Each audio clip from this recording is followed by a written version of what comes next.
All right. So I guess now you understand what the plan was. Absolutely. At Colts Law, we talk Indianapolis Colts football.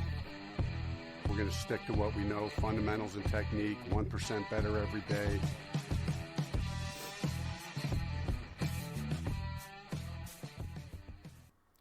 What's going on, Colts Nation? Once again, we are back. I'm Lawrence Owen. That is Colts Loyalist. And we are going to discuss just a quick rundown of this Sunday's matchup against the Los Angeles Rams. The thought just gives me shivers, dude, because after what we saw against the Seahawks with the Colts, and then what we saw with what Matt Stafford did to that team, you know, oh my goodness, dude, it's not looking good in my opinion. Yeah, it's definitely hard to get excited about this one and be able to sit there because I'm like you. I mean, I'll be honest with you. You look at what body of work we put out there just this last week and what they did this last week, and it's not looking good. And now, you know, we find more information out about injuries and stuff, more question marks, not more answers. So it's like, yeah, we're sort of on the downward spiral meeting in, and they're sort of on the uptick coming in. See, a lot of people wanted to, say, well, Chicago's not a very good team, but their defense is. That's the point. All right. Matt Stafford chewed that defense up with the team he had around him, right?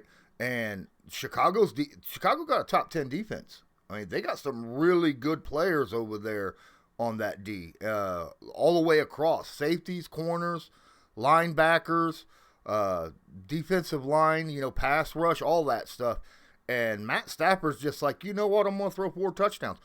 You know what?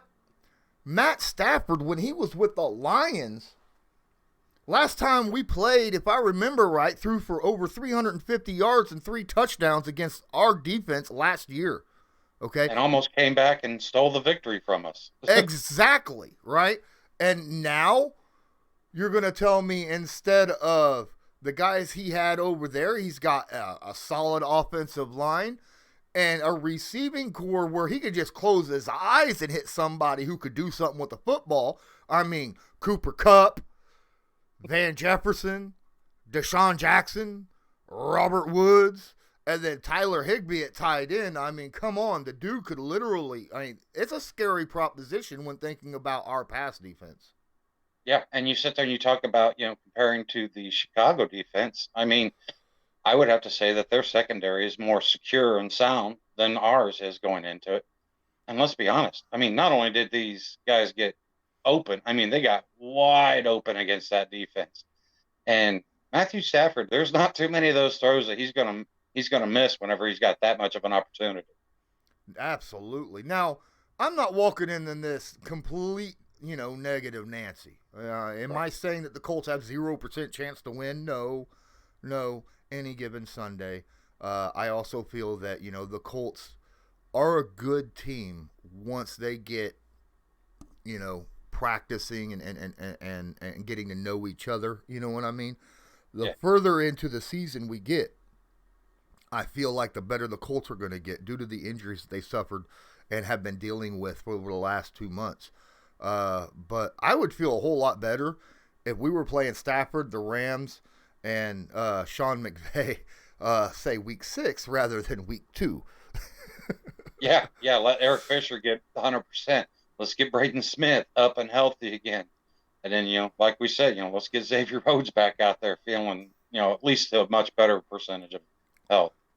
Yeah. I mean, they're catching us. Like I said, we're sort of hanging on. I feel like we're like hanging on, with all the misfortune that's fallen upon us this year, you know what I mean? And they just seem like, they have that Hollywood storybook, everything's just rainbows and rocket ships.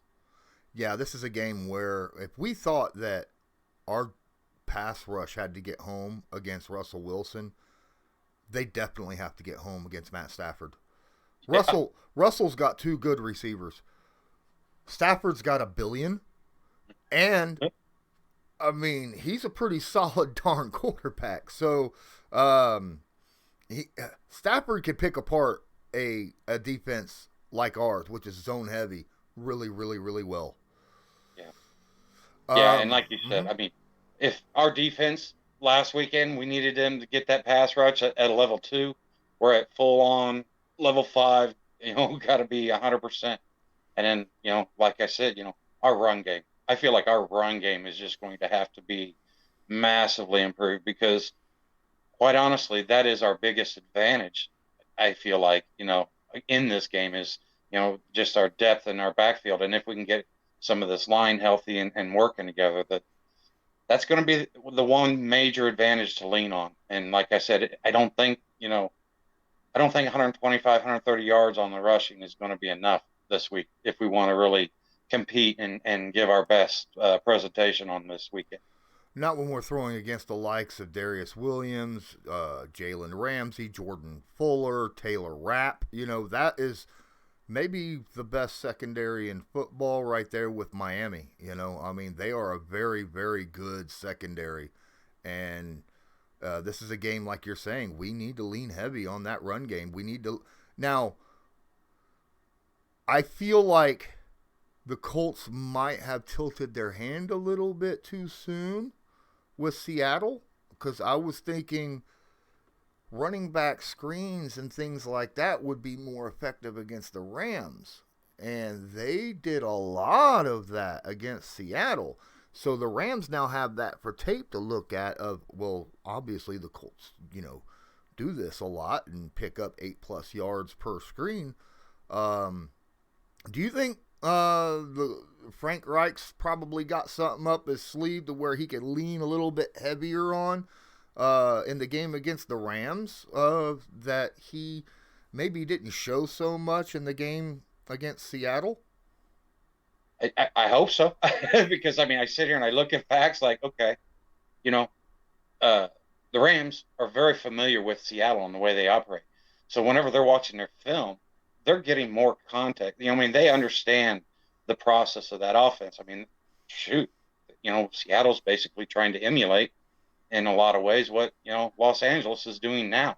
And Seattle's got some talented guys, but like you've said repeatedly, the second and third strings are just as talented as what, Seattle has for starters. Aside from DK Metcalf. That dude's a beast. But yeah, like I said, I have to believe that whenever they are able to watch a game where we're playing somebody that they're very familiar with, I feel like that they would probably also be able to find more keys and see what, Russell's more paying attention to and how he literally just picked us apart.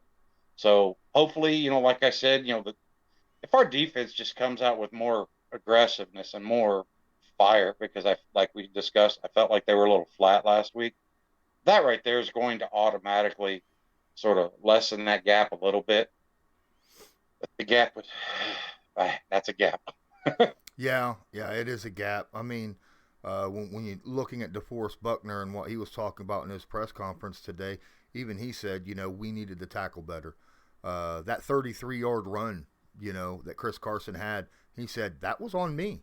I got pushed out of my gap, and he took it and he went, And had I not been pushed out of the gap, probably could have stopped that for a lot shorter gain than 33 yards.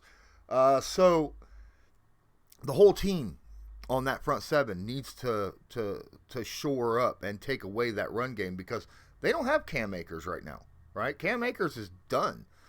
They have to deal with, for the most part, I think it'll be Darrell Henderson, right, over there running the ball. And he had himself a pretty good game last week as well. So, it's not like it's a huge drop-off from their running back 1 to their running back 2. I think it has a lot to do with their offensive line and how good they are. They've been a very solid offensive line for the last, 4 years or so. Yeah, and the leadership, we sit here and we harp about our leadership. Whitworth is just got to be the leader of leaders, on that offensive side. And I know then you've got Matthew Stafford, who's a little new to the team and stuff. But that cohesion, like you said, they've been together for a while now, and they really performed very high level for week 1. And ours did not. Our offensive line looked sluggish and out of sorts, and that just cannot happen. Excuse me. That just cannot happen if we hope to stay in this game. If we bring the effort that we brought last weekend to the Rams, they are going to annihilate us. But the upside to that is I told you guys this literally hours after watching the game. I fully expect that, you know, they're pretty ticked off. They're going to sit there and they're going to have a point that they're going to want to prove. So if you're trying to find a silver lining, at least at least Seattle just put a total butt whooping on them. So now that, now their pride's involved. That is true. And also, Frank Reich is one of the best in the NFL at not losing back-to-back games, right? He always loses that season opener, but comes back and wins game 2. Yeah. And if that happens, that's amazing because, I mean, I know there's people that were like, oh, we're going to go 0-2. The best we're going to do is 1-2, and we're going to beat Seattle. And that I was more of or 1-1, sorry, and I was more of that vein, you know what I mean? But now if we go 1-1 and we beat the Rams, I can't imagine the energy and the excitement and everything that would bring to this base. Oh, without any question. A lot of focus offensively, especially on that offensive line that you just talked about, will be on what the defensive MVP for the last 3 out of the 4 years, right? I mean, Aaron Donald is a monster.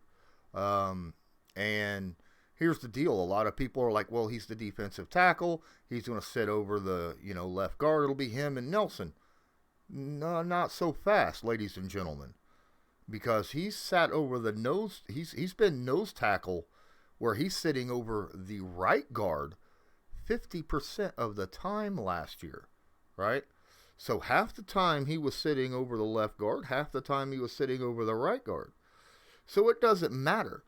Either way, you have to pay attention to where he's at and make sure he's taken care of.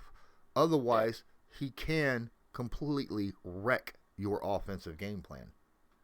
Yeah, I would definitely say that he is one of the top 2 keys that I'd be looking for. Because another guy that they have that they move all around, and that's Jalen Ramsey. And a lot of people, including myself, think that he might be the best cornerback in the game right now. And the thing was, you sit there and you watch last week's game and stuff.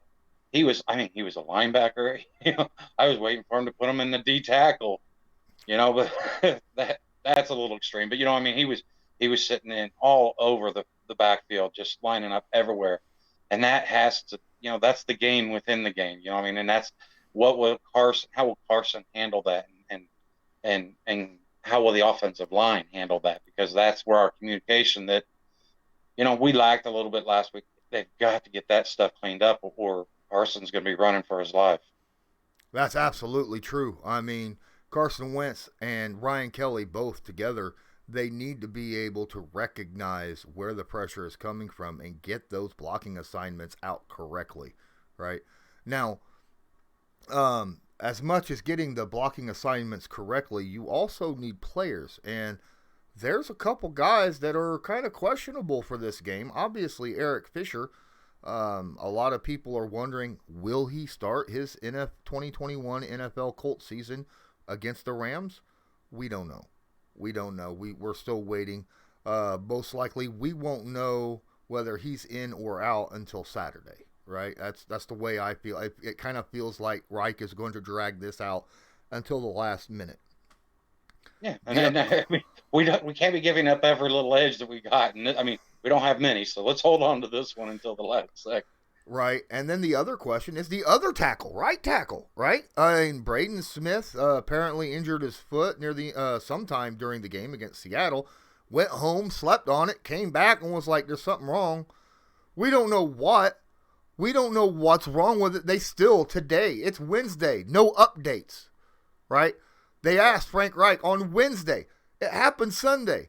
They're still evaluating his foot injury, right? Not knowing what it is, that brings a little concern to me. Surely they have some idea what's wrong, because if they don't, then that brings up, well, if you've got 3 days to figure out what's wrong with a person's injury, there's a little bit of, what's going on here. Yeah. Yeah, and I hate the thought of that, but like you said, you don't see them talking about any MRIs. You don't see them doing at least they're not notifying or letting us know. And they're normally pretty forthcoming with whatever testing and stuff. So that makes me feel a little hopeful. And then you sit there and you look at the person that we're talking about. I mean, everybody sits there and talks about, oh, Quentin Nelson can go out. He can go out there with, 3 ribs broken and 2 arms and spleens, and he'll be okay. Braden Smith's sort of that mentality also. He's one of those guys. If he can go, he's going to be able to go.